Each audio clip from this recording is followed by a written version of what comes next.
Hello guys, আমি যেখানে দাঁড়িয়ে আছি এটা হলো হিগাশিয়ামা টেম্পল। এটা হিগাশিয়ামা কোয়েন, যেটা হলো একটা পার্ক।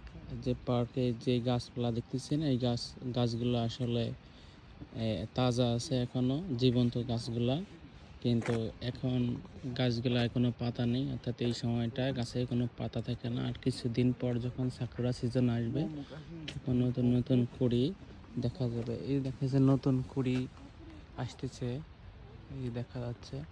তো মার্চের 15 তারিখ থেকে শুরু করে, অর্থাৎ এপ্রিলের প্রথম উইকের মধ্যেই গাছগুলোতে নতুন পাতা আসবে, অর্থাৎ ফুল আসবে। তখন এখানে সৌন্দর্য অনেক অনেক বেশি প্রফুল্লিত হবে। তো এখন বোঝা যাচ্ছে না যে আসলে এখানে সৌন্দর্যটা কেমন। তো এই চারপাশটা, অর্থাৎ জাপানে এই সময়টা কোনো গাছে অর্থাৎ সাকুরা চেরি যে বলা হয়, চেরি ব্লসম, চেরি গাছগুলোতে কোনো পাতা থাকে না। কিছুদিনের মধ্যে অর্থাৎ পাতা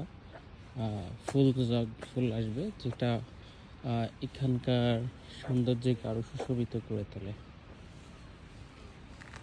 দেখতেই পাচ্ছেন, আমি একটা পার্ক আছে। এই পার্কটা অনেক বড় এরিয়া। এটা হিগাশিয়ামা টেম্পলের পাশে, যেটা হিগাশিয়ামা কোয়েন নামে পরিচিত একটা পার্ক।